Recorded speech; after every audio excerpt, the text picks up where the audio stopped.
And welcome back to Fully Equipped. J-Wall, RB, Serial Killer, Uncle Gene, and we're going to get to Coach here in a minute. Scotty Scheffler is your winner at the 2024 Masters. He wins by 4. Snooze fest. I got to be honest, I really don't care about the Masters. Not when we have stories to tell on this fair podcast. Gene was at Coachella last week. Coach was at WrestleMania. Let's go. And apparently Gene is in the Rockies. Now we're going to have to get to this. So why don't we just, it's going to be a tough one. And I know people are out there are like, really, you're going to start with these stories? Hell yeah, we are.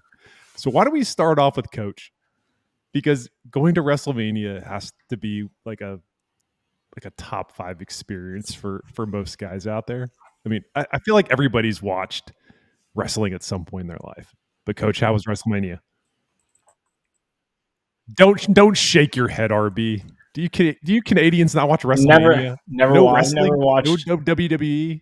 Wow, okay. No. Okay. Well, me and my brothers growing up used to always joke about, hey, let's go to WrestleMania. And our parents would obviously never want to bring us to WrestleMania. So my brother lives in Philly. Me and my other brother flew out there, got together, went to both nights, close to 75,000 people in the Eagle Stadium outdoor in Philly in April, back-to-back nights. Philly and wrestling. Is there a better combination in the world than Philadelphia and wrestling? I think not. Being in that crowd was something else, as you can imagine. But, end of night 2, Cody Rhodes finished his story, new WWE champion. No one knows anything what I'm mentioning right now, but yes, they do. Undertaker made an appearance. He sure did. And it was so great. Did you watch J-Wall? I've seen the clips. I've seen a little bit of the highlight reels. Yeah, I tried to keep apprised of what was going on. I don't watch it like I used to when I was a kid, but yeah, I gotta admit that. Yeah, I still keep track. WrestleMania for sure. Undertaker, The Rock. It was a lot of nostalgia there for people our age. Yes, a huge whiff of nostalgia. At least I think that's what was emanating from Philly during WrestleMania. That had to be what it was. Yeah, 100%. Yeah, for sure. Outdoor venue. Sure. It was nostalgia. It's probably very similar, aromatic to what Gene had at Coachella. Mm-hmm. Very similar to what I had at Coachella, without a doubt. Did you actually get to watch any golf, Gene? I did. So doors don't open till 1. So I watched golf and we didn't leave the second day until 2:30. So I got an hour the first day and 2.5 hours the second day. And I watched the back 9 on Sunday. So yeah, I did my homework. I kept it together, kept it tight. And gotta say, didn't think that this year was going to top 2 years ago, but it did. It was, so I had Neil Francis and Jungle, who were 2 of my staples, but I had 2 surprises. John Batiste, oh my God. If anybody gets a chance to see him, he is a musical savant. He plays 7 different instruments, sings, dances, brings a show like no other. And my discovery is this new British singer named Rhea, R-A-Y-E, and she's a cross between Amy Winehouse and Ella Fitzgerald. She scats like Ella Fitzgerald. But how is that even possible to be? It is so combination crazy. of those. So crazy. And she was on a side tent, and it was overflow. And she was at 4 in the afternoon. And at 4 in the afternoon is when the low end DJs and shit like that. Nobody worth a damn, shows up till 7:38. So she's this new coming artist from the UK, guaranteed in the next 2 to 3 years, maybe 4 years, she'll be headlining the place. She was that good and that amazing. So the crazy part was, for Christmas, my girlfriend got us tickets to go see Jungle at Red Rocks. And that's the reason that I'm up in the Rockies right now. That's why if you're listening, that Gene's internet might my internet might not. I'm in an Airbnb up in the Rockies, so it was so funny. We couldn't figure it out because it was like Jungle was in Europe 2 weeks ago, and then they're going down to South America next week, and it was like, what the hell are they doing at Red Rocks? Well, they'd already figured out they were going to Coachella, but the lineup hadn't been announced. So I saw Jungle on Saturday, and now I'm seeing him tomorrow. Saw Neil Francis on Friday. Now I'm seeing him tomorrow. So I'm on a musical overload, but I can't complain. It's all good. Gene just buried the lead though. He found a girlfriend who actually will tolerate his speaker jokes. Yeah, I know. That's terrifying, Full isn't circle. it? Full circle. Speakers coming back. Totally. Full circle. I had to throw that one in there. Oh man, I know. I always say this like I want to come back as Gene in another life, and then I hear stories like this, and I'm like, yeah, it just further reinforces. I just Gene in another life. In all seriousness, one of the things I love about Coachella. So I think I told you guys my view on music. I'm like a shark when it comes to music. I like older music, don't get me wrong, and I like to look at music in my youth. But I think music is something that always has to be going forward. And it's just really cool to go out and see what the youngins are listening to and experiencing. And I really do enjoy it. But I did have a kind of a funny moment.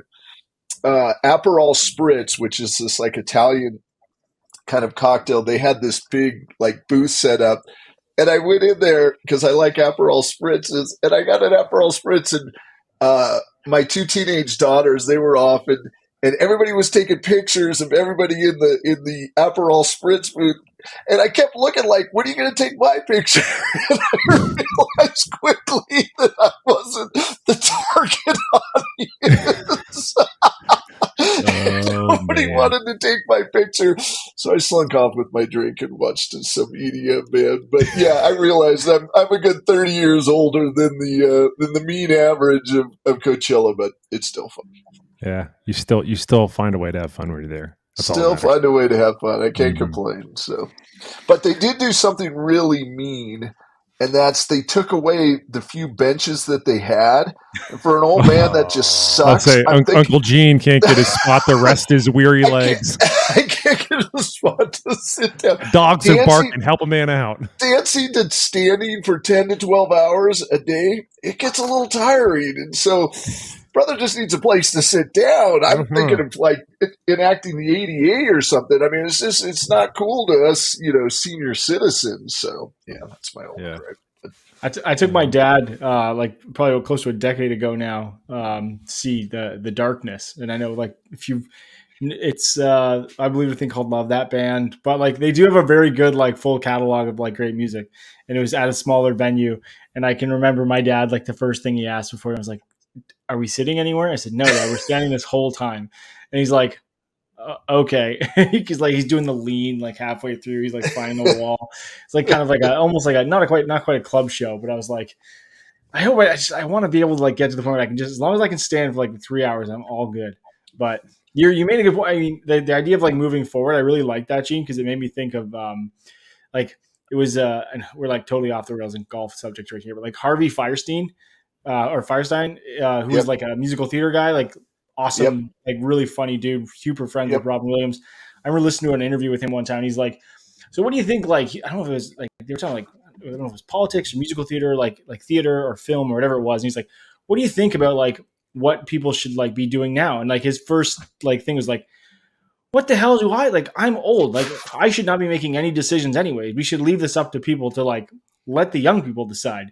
And I kind of think of like that when it comes to like, when you talk about music or other kind of tastes, like it is interesting to sit back and be like, it gets to a point, and even I'm not that old, but I think to myself, I'm like, what decisions should I be making about things that are happening now versus like, letting other people like dictate what is actually like, I don't understand AI or whatever, like all kinds of stuff that's going on. Let the young engineers figure all that stuff out. You just tell me what I need to do and I'll figure it out when it applies to me. Totally agree. That's one of to circle back to golf. That's kind of like my my role in golf right now is I'm not innovating from like an energy standpoint of just, running headlong into things and trying to tackle them. Now it's more strategic just based on knowledge. And so it's looking at, problems or, potential solutions or what can, satisfy the public, from an information standpoint. And it's based on accumulation of knowledge now, as opposed to just out there grinding, trying to create and things like that. So yeah, it is interesting as you age. So I guess we do have to talk about golf at some point. I was going to say, speaking of innovation, I think something that is like very innovative and something that we should talk about here is Golf Pride's new reverse taper grip. Because fully equipped, we like to thank people and say that we are presented and with the helpful friends at Golf Pride and the reverse taper grip, which for those who have not seen it yet or haven't chance, it is in stores. You can order it. It is, as the name suggests, a reverse taper putter grip. So it is smaller at the top and larger at the bottom. It comes in 3 different shapes: round, pistol, and flat, and also 2 different sizes, medium and large. And regardless of the size that you go with, they actually have a very, very tight weight tolerance. So whether you're putting a medium or a large on one of your putters, it's not going to throw off the balance. And by design, it helps square the face more often when tested against a traditional parallel style grip. So if you are looking to own the moment of impact and own the next putt that you're going to hit, head over to golfpride.com to learn more. And another thing that I think we should mention here really quickly, although he did not use a reverse taper, but he did use a Golf Pride grip, and that is the winner of the Masters. I won't say his name. I don't know if I can or not. I can't. You can say his name, Scotty Scheffler. We can say Scotty Scheffler. Everyone knows who it is. So he Golf used Pride Tour Velvet. He used Tour Velvet. He used the Tour Velvet grip on his clubs. Pro only cord on the putter. J-Wall, the captain of this pirate ship. You can come right and firing. We're still pulling. See, we're gonna knock this read out. But Golf Pride has a long and storied history with success at Augusta. Its first victory came in 1967. In the last 6 decades since, Golf Pride has been trusted in the hands of 39 of the last 51 champions. That is seriously impressive. 39 out of the last 51 champions. It is a lot. I don't think shoes, golf balls, socks, shafts, anything can really hold a candle to that run. So it is something to keep in mind. Maybe not golf balls, but we'll figure that out off the record here, or at least off mic. But anyways, if you want more information on the reverse taper grips or any of the grips offered by Golf Pride, including the other grip used by the Masters champion, which is the Pro Only Cord putter grip, head over to golfpride.com and check them out today.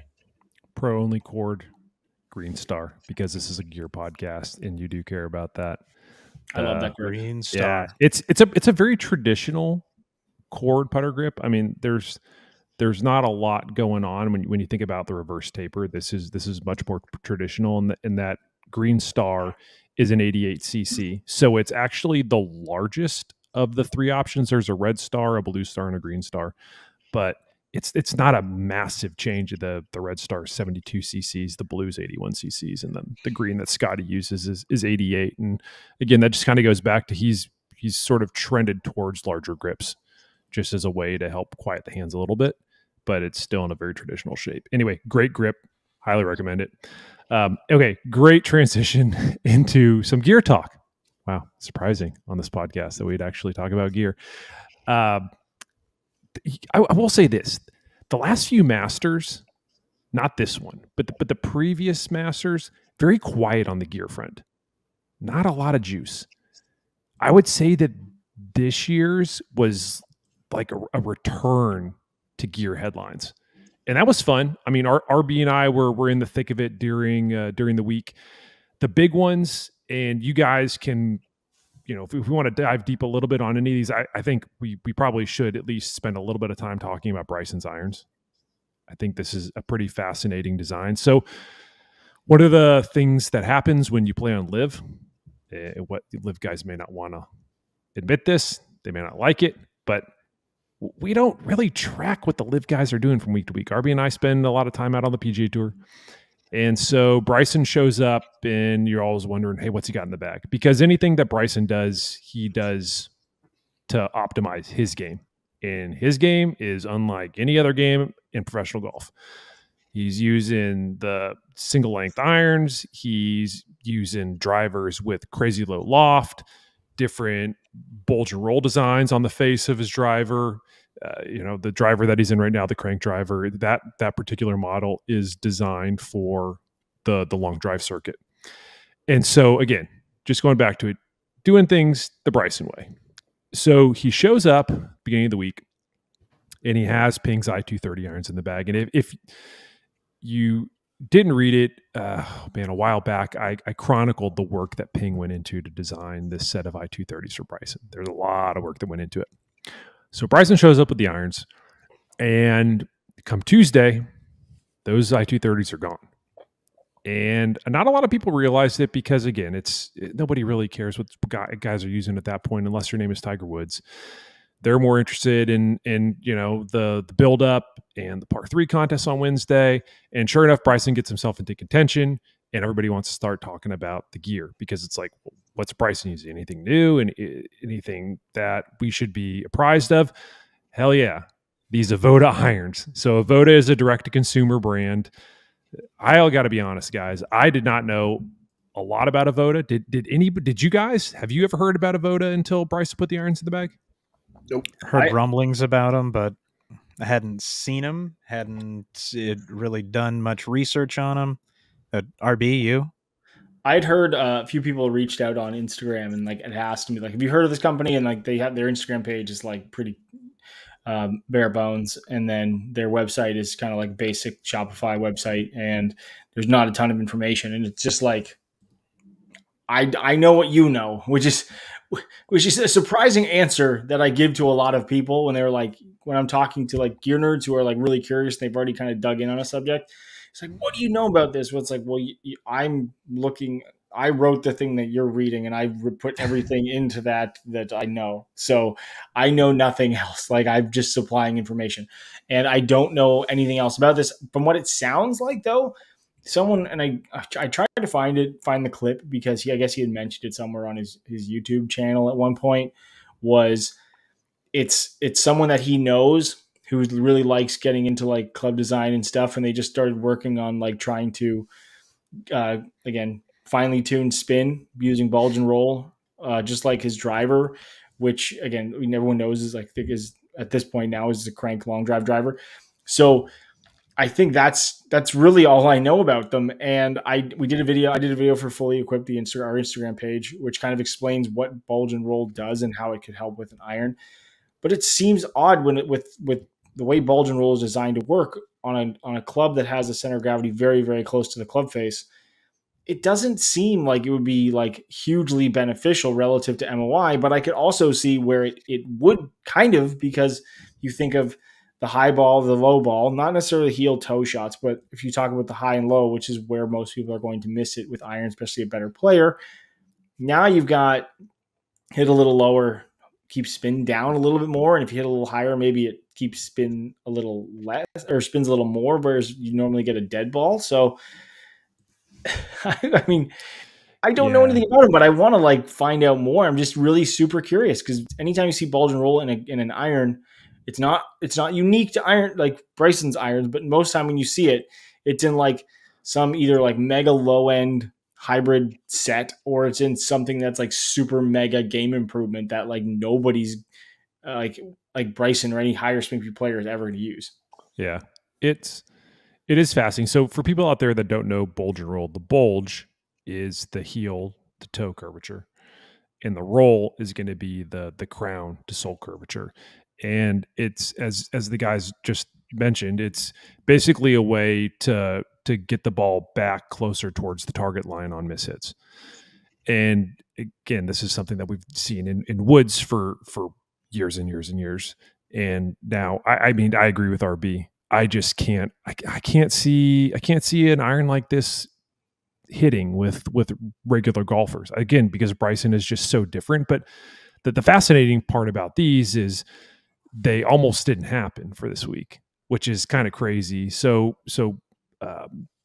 Tom Bailey, who's the owner of Avoda, who's also a student of Mike Shy, and Mike Shy coaches Bryson, or he has coached Bryson in the past. And so anyway, they worked with Tom Bailey to get these irons made. And shout out to Golf Week's Adam Shupak. I mean, credit where credit is due. He was the one who helped break this story by talking to Mike Shy. And he revealed that because these irons are 3D printed. And look, Avoda is not the only one in the industry who's 3D printing. Cobra has been doing it before them. And, it's not something that only one person can do. I mean, we've seen others 3D print products, but it's not, even though we talk about it being easier to design products more consistently, one of the things that can happen is, in this case, the USGA deemed that the grooves were too narrow on these irons. And so they were deemed non-conforming the week before the Masters. And Connor Olson, who's Bryson's manager for his BAD company, he buffed and ground the grooves himself the weekend before the Masters. And the USGA took a look at them and approved them on Tuesday. So Bryson didn't have a whole lot of time to get acclimated to these irons in a game situation. And I think that's what makes it all the more fascinating, is he still felt confident enough. And he said he had practiced with them at home, but he still felt confident enough after getting the approval on Tuesday to throw them in the bag and then play with them. So I would say, out of all the stories, the Bryson iron switch has to be the most fascinating from Masters Week. Well, the interesting thing from a physics standpoint is the reason for bulge and roll, and the reason you said it's been around forever in woods is the CG location is back on woods, and so it creates what's called gear effect. And gear effect is basically opposite spin. So if you hit it on the toe, you get counter rotational spin. Hit it on the heel, you get rotational spin, and that's what they call gears, because it's like two objects, two gears running together. But the reason for that is when the CG is back, if the face is flat, you hit a ball on the toe, it goes dead left. You hit a ball on the heel, it goes dead right. Yeah. So it's I would be fascinating. It would be fascinating to test one of these, because when the CG's push forward, that just means that bulge, because you have curvature, now you hit a ball on the toe, it's going to go further right or further left. So I'm wondering. There's a slug in the back, Gene. There's a slug in the back of the back of the head. Yeah, that was one of the things that Bryson really liked, and to me, it honestly sounded like when Mike Taylor was designing. Now he was designing the Tiger Woods' irons with the tungsten. Right. And that was more for the feel, but it just sounds like they were inserting metal into the back of that head. So I think that's where they're kind of able to pull that way, the CG off the face a little bit. But again, if you look at the iron head itself, it's not a big head, so there's not a lot of space to be able to, at least in my opinion, pull the CG back in a meaningful way. So the only thing, this is just a theory, because Bryson swings inside out, I bet you it was his ability, especially at his speeds, to work the ball. And when he had a miss hit, and one thing about Bryson that's fascinating is he really wants to know where his miss hits are going. And every golfer does, but he's really, really focused on impact position and shot shape, etc. So if I had to guess, that bulge and roll probably allowed him to, not have maybe that snap hook miss hit that he fears off of his driver, and maybe, minimize that, especially off of his long irons. I can't. The only thing I could think is that bulge and roll has to be graduated, so that when you get down to the short irons, it's still got to be a pretty flat face. That just seems really interesting to me. But, with Bryson, one of the things I love about the guy, it's always a conversation point. There's always something to talk about with him. Yeah, I think it's another reminder that I miss Bryson out on the PGA Tour, because he was always good for some great gear stories over the course of the year. Absolutely. and he's never been afraid to push the envelope. That's what I really respect about him is so many of these guys. Well, I mean, Scotty Scheffler's was his 3-wood or his 5-wood that he had in his bag, that we were wondering when it was going to finally go away. I mean, so many of these guys don't like to change equipment. Bryson has no fear of that whatsoever, which, makes it exciting. Yeah.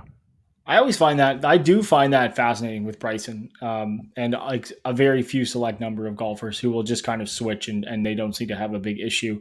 I certainly don't put myself in Bryson's camp, but I do get a lot of questions on social media about how long did it take you to adjust? How long did it take you to adjust to this? Or how long did it take you to adjust to that? I'm like, guys, everything I build on my own clubs basically. So like if something comes in and it's built to spec and I check it and I go and play with it, like I kind of like know how it's gonna work. Like I'm looking for feel and trajectory and how it interacts with the ground. Like I'm not worried about so much distance control because I know like within 4 or 5 yards it's probably gonna be the same, and I'm not that good to really notice a huge difference. And it was the same when I switched to the long putter. People were like, how long did it take you to switch? Well, I got it out of the box and I went to my 9-hole league night and I putt for 15 minutes and then I went out and played. Like it's not rocket science. And I think that fear that a lot of golfers have is what actually causes them, like it's detrimental because they don't want to try something new. They don't want to switch, or the fear of switching is like the fear of potentially getting worse. And it's like what Max Homa said, right? You can think about the bad things that are going to happen, or you can think of the great things that are going to happen and the potential that you have, which I thought was a great quote. I think either Sunday or late night Saturday or into Sunday. And so I think that's one of the ways that a lot of golfers can look at equipment is like, look at the potential that it is, even if it is different, rather than just being afraid of it all the time.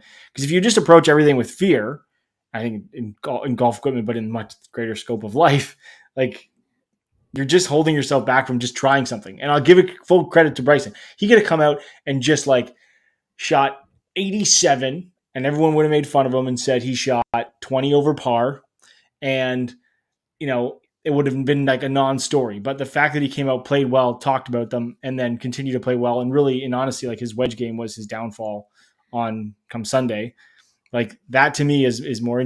It's so much more interesting to discuss this than it is to say, you got like this club that is available is like put in the bag. Like, no, Bryson's bringing new stuff, like literally new stuff. The person I want to talk to now, when I do this Pinehurst thing, we go to Pinehurst in May, is like, I want to talk to these USGA guys. Because I'm telling you right now, how does this guy have like a direct line to be like, I'm going to get them measured, they failed. I'm going to get them measured, they pass. Because that's what I want to know. Because I got some questions. And I want to start bringing some gear to get tested. God. Oh man, I think you've got RB's that kind of pull, RB. Yeah, I'd say RB's gonna be on the do not answer list after the trip to Pinehurst.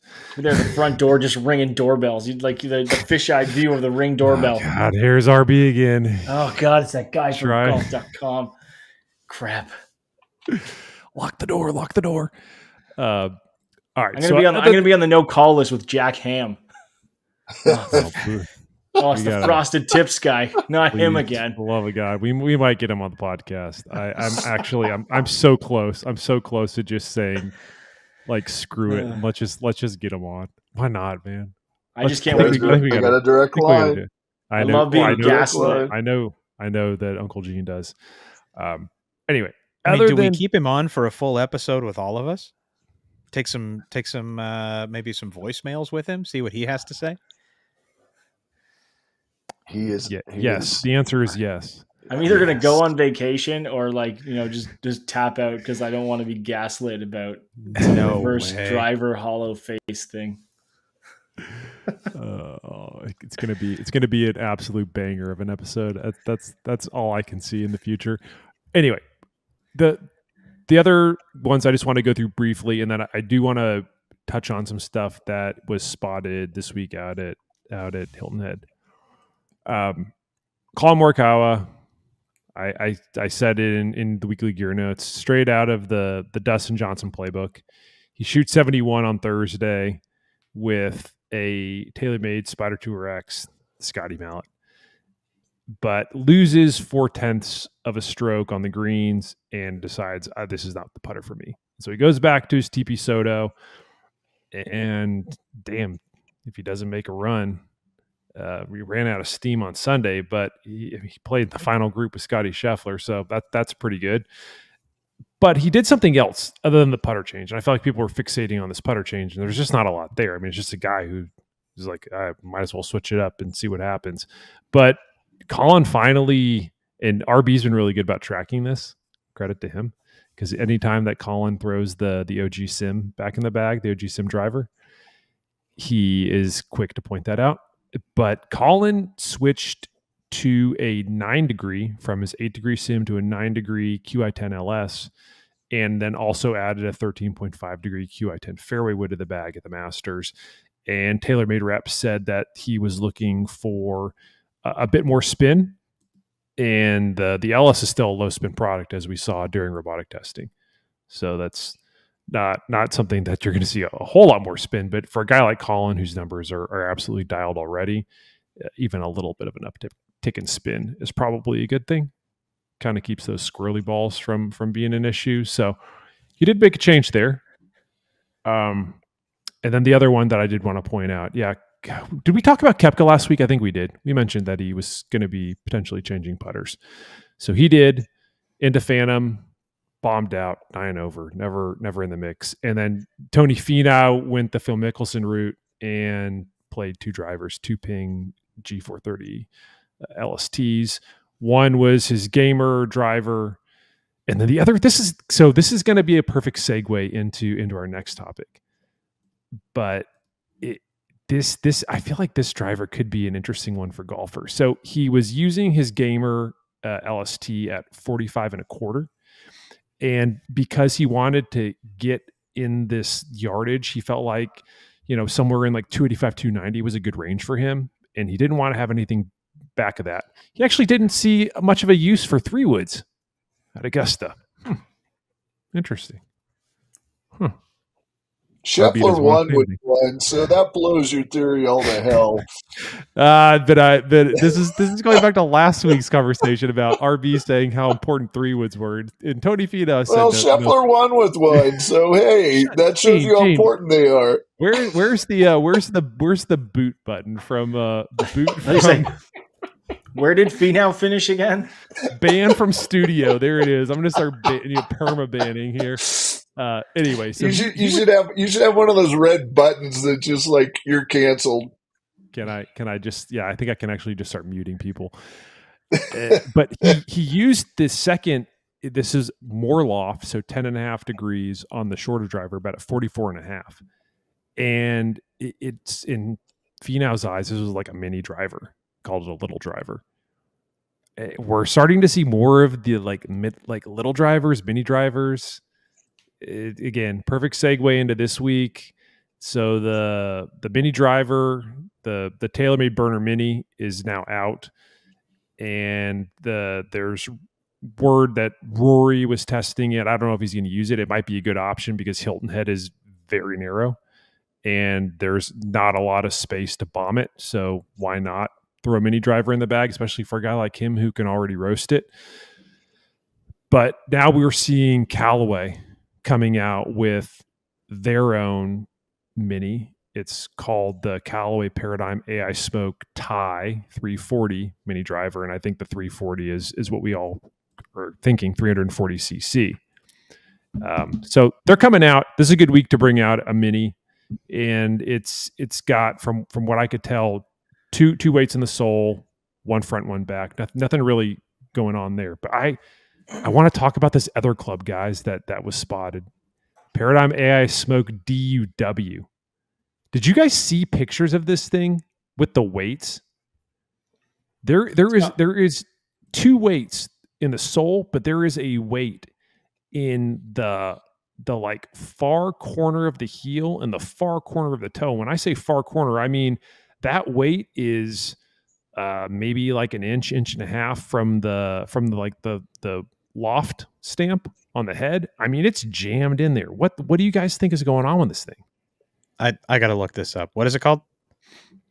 It's called the Paradigm AI Smoke DUW.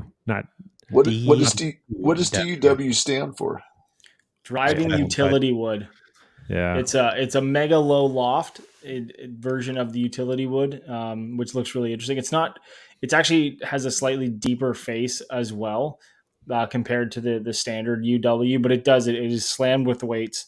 It has what looks to be Paradigm AI smoke technology when probably in the face, and it is. I think this is again, it's a good option for a place like Hilton Head, which is very very short relative to like most PGA Tour setups.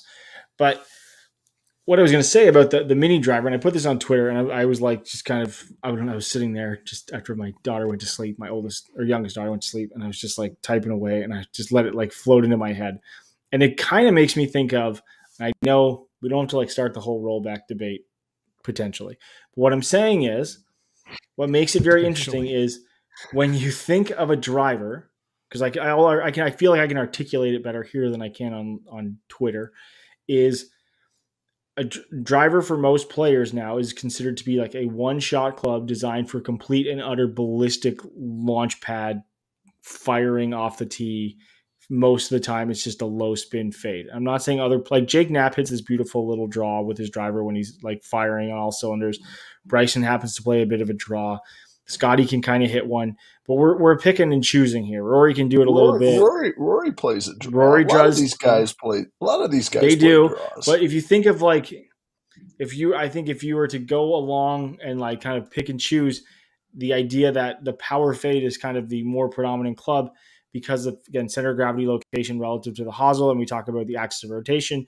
So even Cameron Young talked about it in a video with Titleist that it's smaller and he can turn it over, but it's a deeper club face. It's like, guys, if you have a driver, but it can only do one thing, why would you not just like, is the big driver taking the skill away from like the really, really good players and kind of, as people have talked about before, here we go. Condensing, here we go. right? God.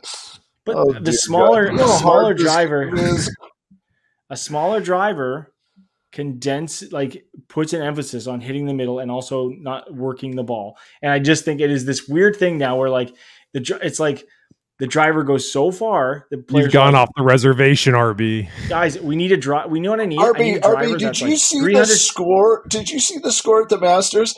Scotty Scheffler was 8 under, minus 11. Still, but he was. 11. I mean, they were struggling, and they hit the ball a mile now, and they were struggling. It is still really hard, the game. I mean, I understand. But what I'm getting at is the fact that it's like this is so funny thing that it's like crazy over here. Guys, okay. I'm gonna start just. We need a 300 to 350 cc thing that's like a little smaller and launches the ball and allows a little bit more spin, so I can make it workable. It's like, so what you really want is a driver from 2001. Okay, but it's got modern tech in it. That's what they're asking for. It's like this weird, funny thing. I think they're cool. Like, again, I love the new burner. I just think it looks so dope. It's similar to like, I mean, technology wise, same as the old one. Like we've touched on that, but I'm the first guy who like, look, I've already like messaged the people with Titleist. I'm like, hey guys, listen, when this thing comes out, I want it. Do you think it's going to come out?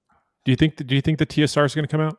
I think the TSR is going to come out in some form or fashion. It is fully branded. They don't fully brand that stuff. Same with like this AI smoke thing from Callaway, like the U or DUW. It looks real proto-ish. It doesn't have all the markings on it. This mini driver says mini driver. It has the CCs on it. It has all the tech. It has all of the like outside markings for visual technology. So when it sits on a shelf, someone walks in and goes, oh, that's the mini driver. How big is it? Oh, it's 340 cc's. Is it adjustable? Yeah. What is it? Got carbon crown, whatever. It's all there. It's written on the club head. They do that very rarely for final prototyping. So to me, that's a club that is coming at some point. Same for this Titleist thing because of the way that they've done it. It's got the weights. Chris, have you heard anything? Have you? I mean, I agree with you, RB. I mean, the cosmetics on the TSR look finished. But have you heard anything on your end? Any rumblings about whether this TSR is gonna end up at retail? Every call that I have, which is about every 5 or 6 weeks, I bring it up and ask if it's coming, and I get the same response. Why are you so curious about it? TrueSpec doesn't carry any mini drivers. And just kind of like RB. I mean, I'm a gear nerd. I absolutely love it. And yeah. any cool new toys, I'm like, I want to see it. I want to touch it. I want to hit it. I want to test it. And so, no, I am basically just getting the brush from the reps at Titleist about this thing coming to market, but would not surprise me at all. I mean, this is a wood year release year for Titleist, so I would be not surprised if we see this thing show its face right around that time that the new driver and fairway woods and hybrids launch. And it's the same too because they did it with the TSR 2 Plus, and then they brought the 14 out for tour players, and then they released it into retail. Now that is one of the very few clubs that is right hand only for Titleist, but it is an option, a secondary option that is out there, and I think that's just one of the things to consider. And also another one that has a mini driver, which I asked about as well when I first saw the pictures, was PXG. And it has because we tested the driver worked out really well, and I was like, hey guys, is this thing coming too? Because can you just put me on the list for one of these things, and I'll just send whatever you got, whatever costs. I don't care. I want to test the thing. I like the driver, and it's a category that I think allows golfers who want a secondary option off the tee, not getting into the other debate that I mentioned. And also, I know people aren't watching necessarily, but like Gene left for a second here, and I don't know if the US he's in the Rockies with terrible reception. He's in the Rockies. Probably he doesn't want to talk to us anymore anyway. So that's it. Canada stole his internet. That's what it was. But sayonara, Gene. It's a great option, and like I see it. I play golf with my dad and family friend the other day, and like my dad's a decent, like he's an okay golfer. The family friend stinks, but they're fun to play golf with, and like it's a perfect option off the tee. Like to him, like a deeper face fairway wood on like short par fours, or something that he can just get out there on, like even into like a longer par three, way easier than a shallow face driver because he's steeper. Like these things serve a purpose more so for just than tour players because they go shorter than the driver. It is a beneficial club because it has such a bigger club face for average recreational golfers. So that's why I think every time one of these things comes out, because it is a unique category, it gets gear nerds like us excited. But I do believe there truly is a benefit, especially too, as Chris sees, most people can't hit their 3-wood anyway. So like go to a 5-wood and offer yourselves a secondary option off the tee. Well, let me ask a question. And I know we've talked about this plenty of times. True spec, the skews, it's not worth a dad mini driver skews. It's just not. Unfortunately not. Yeah. And I get that.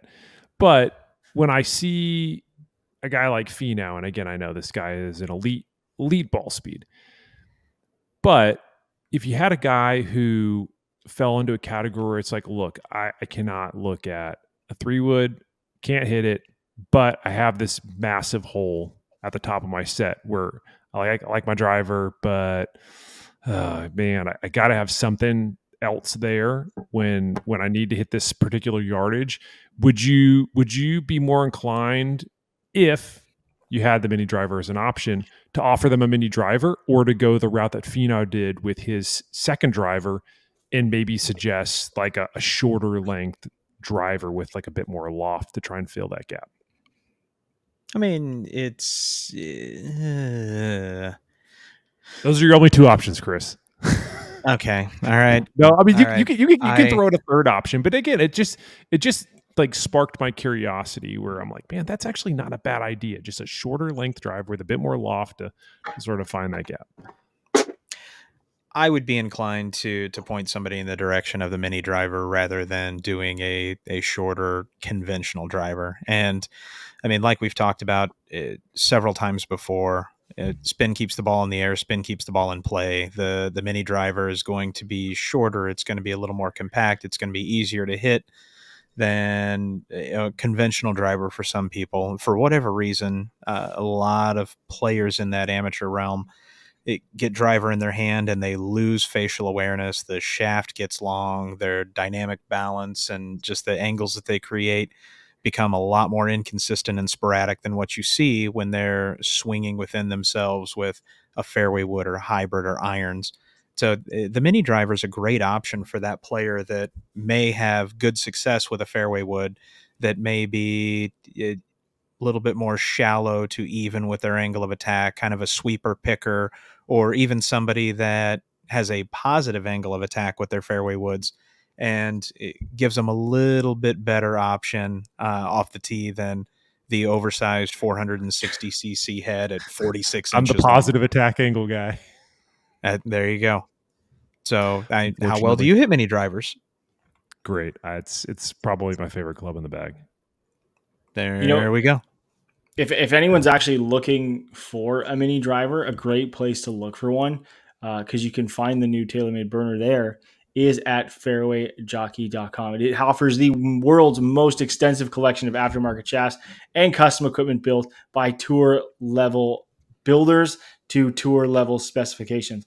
They offer the lowest prices on custom built clubs, and it's up to 20% less than the average club fitting quote from the national top retailers out there. And right now, if you go to fairwayjockey.com and you're looking to purchase something, you can take an extra 10% off by using the promo code fully equipped. That is FULLYEQUIPPED. So take that 20% average off of an average club fielding quote, take that extra 10%, you can save up to 30% compared to the national chains when it comes to getting your custom fit clubs.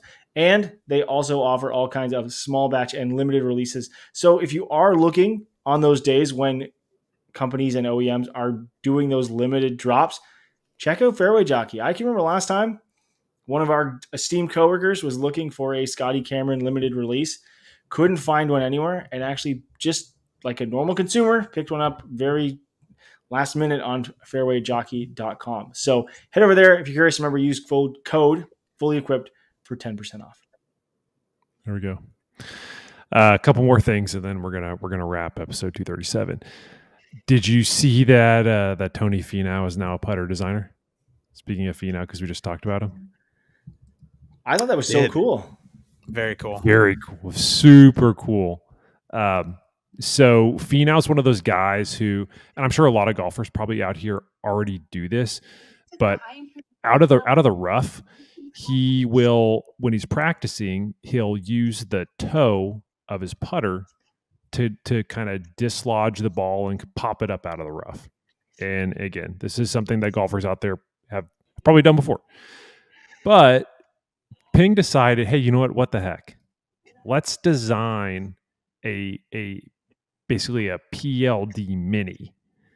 The mini is a very popular buzzword on this podcast this week, but it's basically like a mini PLD that they created, and it has Finau's face milling. It has a single white alignment line on the top, but it's pretty much it still has the L neck, and I would say it's probably about the width of the toe of a putter. And you look at it and you're like, man, is Tony going to use this? And no, he's not. He's going to continue to use his PLD Answer 2D, but it's just one of those fun ideas where Ping thought, you know what, instead of just talking about it, let's create something. And Tony's name ended up on a utility patent. And let me tell you, utility patents are really tough to get.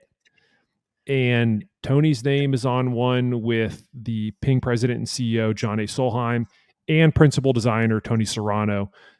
Tony's a really great guy, and we've had him on before to talk about putters. But this is one of those putters that, again, I was told is never coming to retail.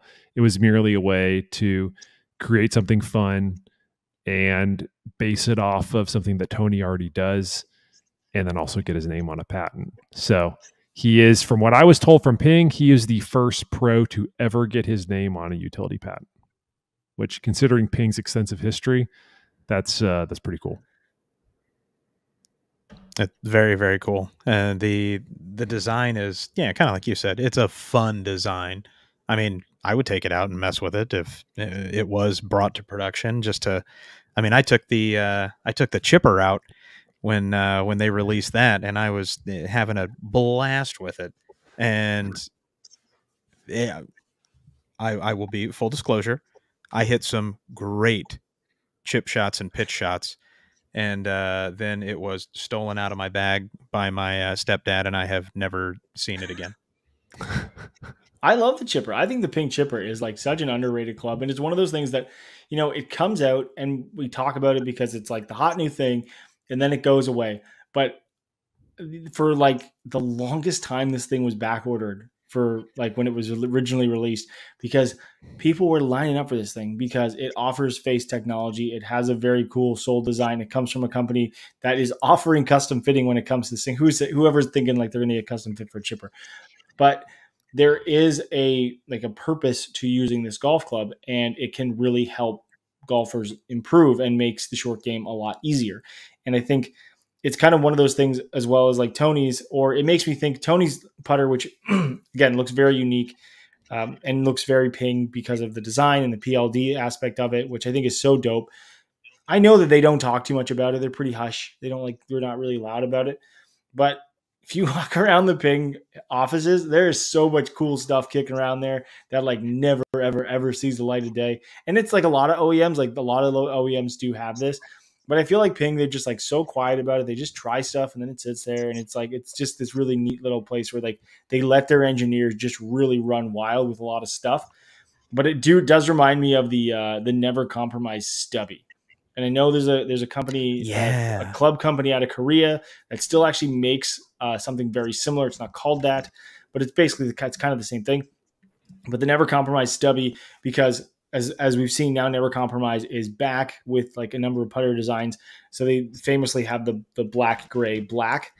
Well, they took a center shafted putter and just took the black sides off it, and it was just a little gray, like basically 1 by 1 inch square that weighed at probably at the time like 330 grams.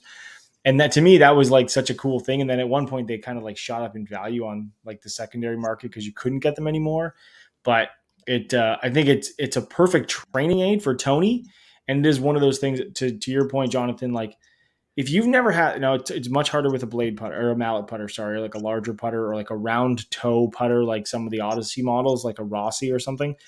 But if you have a blade style putter that has a very square toe and you are against a collar, flip the putter sideways and use the toe of that to just pop it out. It will completely. I remember as a kid watching someone do it. I think it was at Harbortown. It was like, what? And they're like, yeah, there's no rule that says you can't use any side of the club. Like you just have to hit it with the club with a full swing. And it's like, whoa. This is game changing. And I went out and hit it. And I was like, this is so much fun. And it's actually like a very usable stroke to like hit a golf ball from that position. So if you haven't tried this and you're curious why we're talking about this, just go to the putting green, throw a couple balls right up against the long grass collar and use the toe of your blade style putter.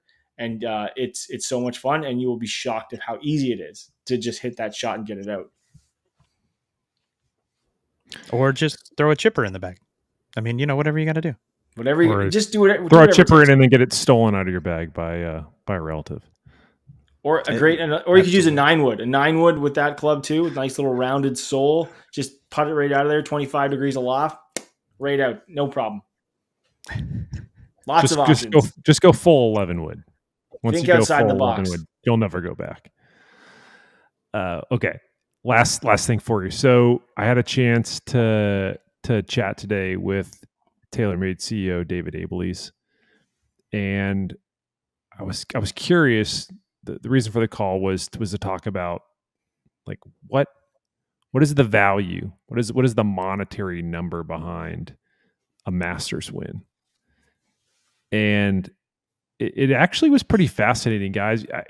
We've talked about this before, but it's difficult to find a golfer out there, in my opinion, who moves the needle besides Tiger Woods. Tiger's probably it. And even on the gear side, I don't really think he moves the needle all that much. But he's Tiger, and anything that is released with his name on it typically does pretty well. But who else besides Tiger would actually move the needle? So talking to David, I actually found out that when Scotty switched to Spider Tour X, their conversions, and conversion meaning like how often when somebody's going to their website are they converting, transacting, however you want to call it, on a actual purchase of that putter, it tripled that weekend. They tripled their conversion rate. That's a lot of Tripled. putters. Wow. It's a lot of putters. And they So made it easier. So rather than going to the My Spider program, you can just say, like, here's the L neck, here's Scotty's one. Right. Yeah. Bye now. Yep. And then it's off. And then you have it in your hands a couple weeks later at most. So yeah, tripled, which I thought was fascinating. But he did say that like a typical Masters win or a major win, they're looking at like a 2x conversion. So like double. So if Scotty wins, they're going to see a nice bump.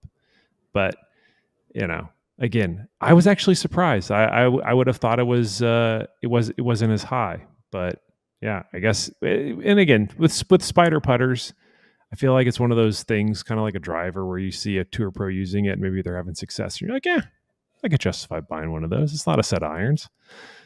So putter would be a good thing. But yeah, tripled on the putter and about a 2x after a Masters win. So I thought that was kind of fascinating.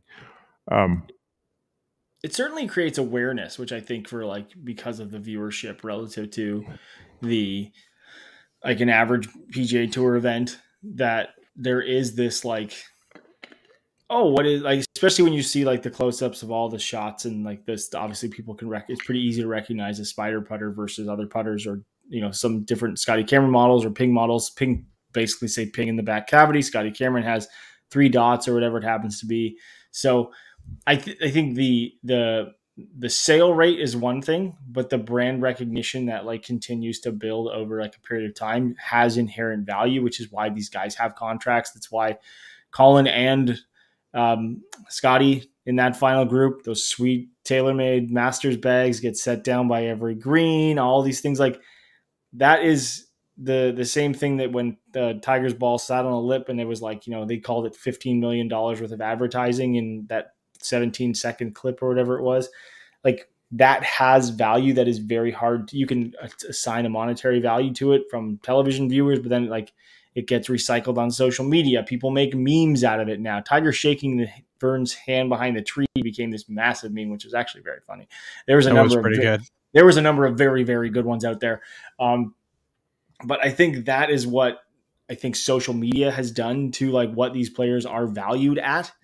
And it's not just how many putters did they sell. It's the ever constant stream of content that is memes and jokes and highlight reels and history clips. Because for every clip that you ever see going forward now, people will know that it was a spider putter that was used. So when you watch those master highlights on YouTube a year from now and forever on until YouTube passes away and we all get sucked into the sun in a billion years, then that has value there. So I think it is there. But to even hear that it was 3 times X, we saw it immediately. We knew it was going to happen. We're going to see a lot of those putters out on the golf course this year. I am going back through some of the Tiger Vern memes right now. There are some really good ones. There are some good ones. Probably the best one that I've seen so far is when I opt in for paperless billing. That's good. I haven't seen that one. I haven't seen that. The internet's undefeated, man. There's so much good stuff out there. Oh my gosh. That one and the when I'm meeting my girlfriend's dad for the first time and the edibles kick in. Oh, I haven't seen that one. My favorite one, which I know is more of the dark humor, was the Escalade against the tree and Tiger shaking his hand and he's like, apology accepted. And I was like, oh gosh. Oh no, that was pretty dark. I got to hand it to him. Whoever thought of that, first off, just with no laying up was the first one to do it with the Tiger handshake big dog. It was when I meet my cousin who I haven't seen in a long time and I forget his name, sup big dog. And it's just a nickname for everybody. And then that just went wild. The tree one definitely was something that I continue to see new ones, but the one that the paperless billing one, I like that. It's pretty clean, but it's also it rings true with a lot of things. Yeah, it's good. All right. I think that's the perfect place to end episode 237 of Fully Equipped. We didn't even get to the voicemails, guys. I just realized that. Do we want to save those for next week, or do we want to try and get into them pretty quickly? What do you think? How many we got, Coach? How many we got? Well, we have a couple, but I can give you one or two quick ones if you want that and be done with it. Yeah, let's do that. So we're not going to wrap it yet. We're going to actually do, because it's been a while since we've done a proper fully equipped hotline. So let's do that. And by the way, if you want to leave us a voicemail, 602-935-4974. Again, that's 602-935-4974. We've got a backlog of voicemails. We are due to answer some of these. So Coach, let her rip. Well, it's been a while since I've played something from Anthony in Kentucky because he was struggling with the 1 minute rule, but he's got a short and sweet one in under the wire. So here he is. Hey guys, this is Anthony from Kentucky. I've got a question this week. It's kind of a swing / fitting question / equipment question. When you see somebody set up talking about a driver at address and the driver's face is open, but they hit a draw, could you explain that type of swing or that type of person? Thanks. Bye. That's a good. I mean, that's actually a really good question, Anthony. Shout out for the good question. It's a really good question. So who's going to answer it first? As we're talking about what a great question it is. I'll start this. So generally speaking, when a really good player has the face open, they're swinging on their path. So the path is an arc that we measure. If you're square coming down to the ball, it's 0. If you're from the inside, it's inside to out. And from your outside, it's outside to in. That player is usually swinging inside to out. And as they swing inside to out, what they do is they create, kind of back to that gear effect that we talked about, counter rotational spin on the ball. That's what causes the ball to move right to left or to draw.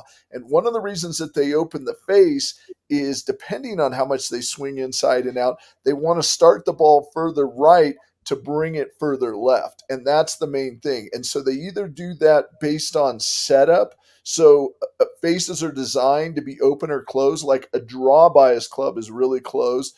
And, tour caliber equipment sometimes can be 1-2 degrees open that creates that look of it being open. So as they swing inside and out, they start the ball to the right with that face angle, but they're doing so because that path is creating side spin that allows them to draw the ball.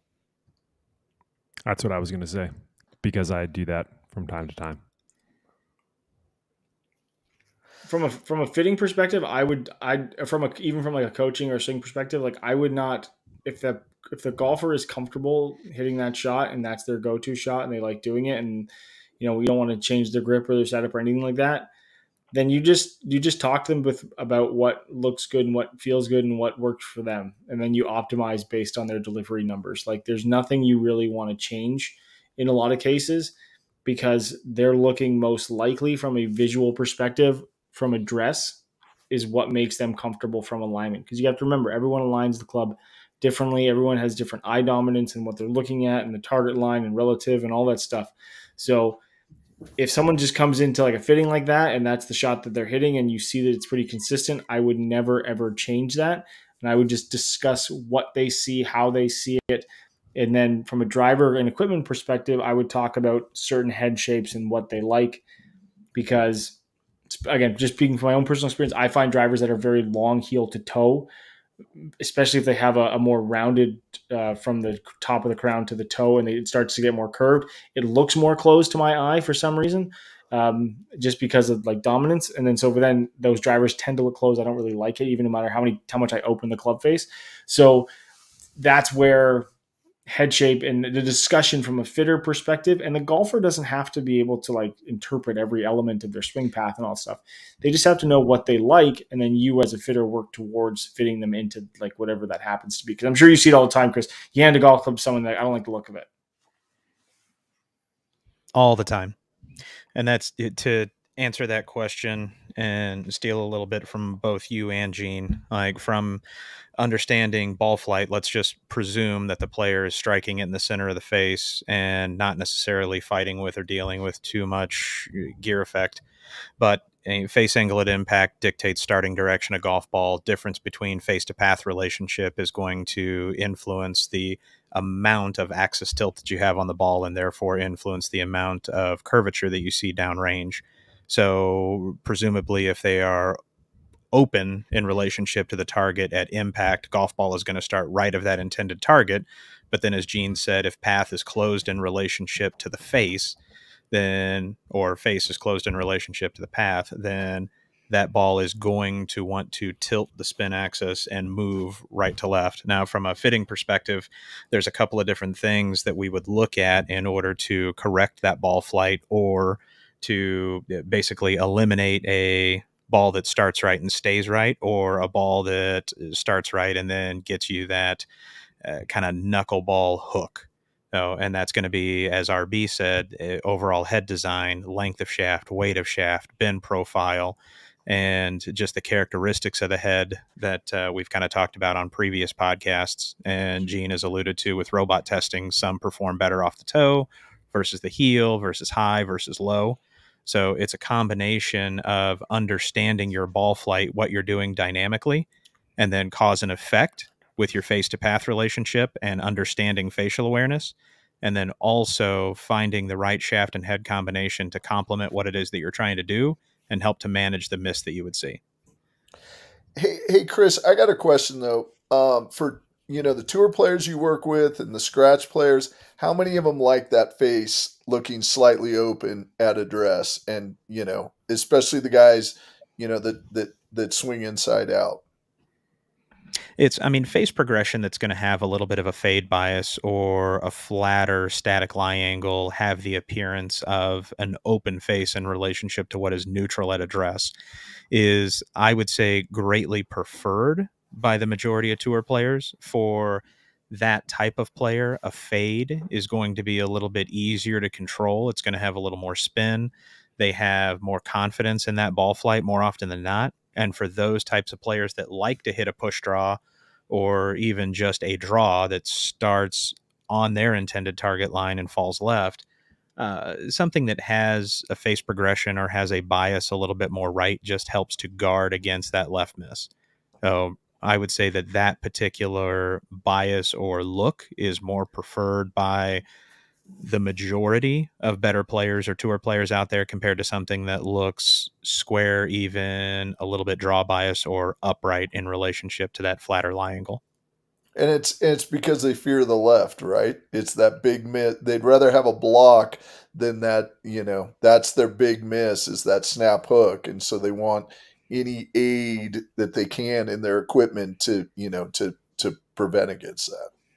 Absolutely. And then, you look at the better player, the accomplished player that prefers to see the ball move left to right, or would err on the side of missing right rather than left. And you can also kind of take a chapter out of golf course architecture, and knowing that the majority of players out there struggle with the slice, the majority of players are right-handed, and the predominant amount of misses that we're going to see on a golf course are going to be right rather than left. So more often than not, the majority of golf course designs are going to have a little bit more room up the right side of the majority of holes rather than the left. And that's just kind of a byproduct of understanding your audience and the demographic that is playing. And there's a lot of things that kind of play into that. Right is generally more friendly than what you have going on up the left side. And if anyone really wants to understand when we talk about face to path relationship, just think of the line that's on a ping pong table that runs down the middle of the ping pong table. And if you're hitting shots, think of hold a paddle like you would like a golf club grip with your one hand, or if you could say pickleball. Pickleball is the same thing. It's all ball physics. And just think of hitting your cut shot or hitting your power forehand. Those are all the same ball flights, just on a much smaller scale. If you're ever trying to think about what that means, ball flight physics are exactly the same. There's no gear effect really. You're just talking face to path and how that ball moves through the air. And that's what we're talking about when we talk about impact dynamics. That was pretty awesome. As a gear nerd, just getting to sit here and listen to you guys kick that one around. So do we do one more, Coach? Yay, nay? Or are we going to leave that as the link? I'll give you guys one more. That was a good one. That was a good one. Can't tell if this guy's trolling us or not. He calls himself a longtime caller, first-time listener. So I just need you guys to let me know if this entire call is just a joke in my face. Great. Hello, Jen.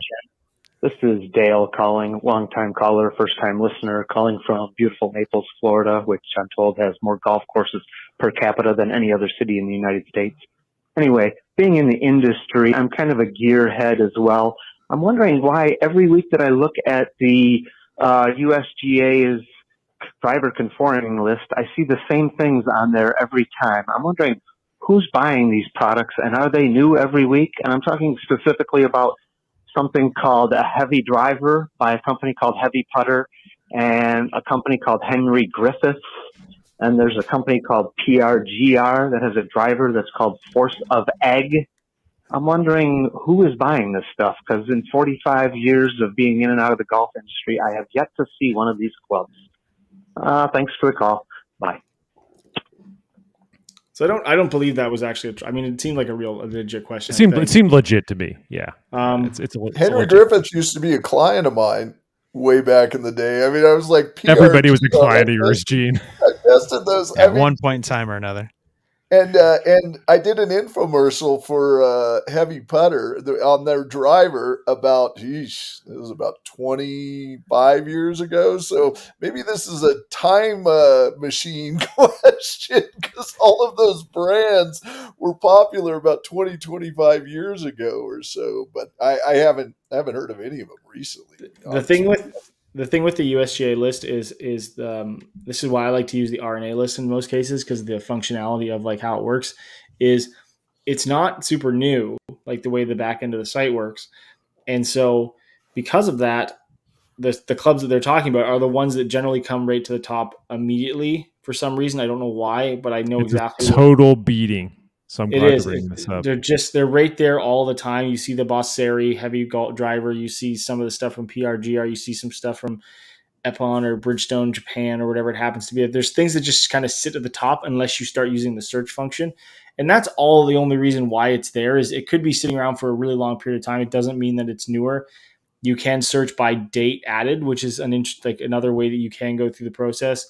It's just a matter of utilizing the search function that's there, because some of these companies either don't necessarily exist anymore or they just remain on the list because the way that the database works. Because I know I don't really check it every Monday. I guess probably look for this Callaway Mini Driver thing because I haven't actually looked for it yet. Everyone's riding that Masters Monday high and didn't even bother to check the USGA list. But that is the thing is the search function doesn't, or the way that the site populates things to the top of the list. But those clubs are there. There's a lot of stuff that gets submitted that never actually makes it to retail or, small companies that are trying to just break into the business. And I do know, fun little inside fact, we're going to save this for an hour and 20 minutes into the podcast, but because I asked somebody, how come Rory can play this new 4-iron, which appears to be a solid construction forged iron head from what appears to be a fully finished set, like we talked about earlier on about like the cosmetics of a golf club head being finished means like there's probably something coming down the line. Well, there is a conforming list that is not published publicly. It is available for OEMs if they have prototype equipment that they would like to release to professionals. I want to assume this is because when the G430 was originally released, an LPGA Tour player or LET player put it in play the week prior to it being on the list and then was actually disqualified from a tour event, although it was deemed conforming. So I think that they do now have this like secondary list that we don't see. So if you ever see something, which could be where the Callaway stuff is sitting right now, something that is on tour that is not available to retail, but you see it with tour players, it's not non-conforming. It's just you can't see it, and that's why that's how the list works. I'm sure if you call the USGA, I'm sure they'll take your call at some point, but that's why that stuff works, and that's how the database works. So those companies exist, or maybe some of them are out of business, but those things live on there because of this kind of the older nature of the database that the USGA uses. I mean, they still use black and white pictures for goodness sakes, but that's fine. Then we get to color enhance them, and it makes our jobs more fun. I'm actually surprised that more OEMs don't go the covert route, and just because you can do that, you can ask the USGA to just not put it on the conforming list. It can still be conforming, but it just won't show up on the public record until you want it to. I've had long conversations with people from OEMs where I've found something on the list, and then I will put it on my Instagram or something, or it'll end up on another website. And then they'll be like, hey, the USGA made a mistake, and that wasn't supposed to be published for like a month or something else. Tough nuggets. It's out there. It's public record. You know, actually, the funny thing was, I can remember, and I know this is a public thing. I can't remember. Gosh, there was a Distenza. That's what it was called. It was called the Distenza, which sounds like the name of a pill that you would take to potentially help yourself as a male, which sounds really funny, but nonetheless, we're going to save that joke for the end of the podcast. It came up. It was the Ping. It was like a new driver. It was called the Ping Distenza. And I was like, what is this? And I posted it. I was like, this is cool. Maybe they're just making a really lightweight, distance-driven driver for like lower swing speeds. And I got a text from one of their engineers, and they're like, where did you find this? I said, it came on the USGA list like yesterday. And he's like, that driver's like 4 years old. That was like pre-COVID. Like it was a public. Yeah, it was like, he said, it came out. It was something that we were working on before COVID hit. We thought about running this line that would be like a lightweight design, because I said, is this what it is? Because I don't think it had an adjustable hosel, so I knew it was going super lightweight. And he's like, yeah, we just buried that line. We just never came out with it. And I was like, cool. Like the USGA makes mistakes. Like it's, you know, it's a big old database. It's like the thing was 4 years old and it just like got populated on the list. So stuff happens. It's out there, but it's always kind of one of those fun things to check, and it keeps our ears always perked up when something new comes out. There we go. All right. I think that's enough for the Fully Equipped Hotline for this week. So why don't we officially, after the false start there, which is totally on me, we're going to wrap episode 237 of Fully Equipped. As always, if you want that gear goodness, check us out on all the social channels. We're at Fully Equipped Golf on Instagram and also on the YouTube page. And we are at Fully_Equipped on Twitter. Thanks as always for listening. We'll see you next week.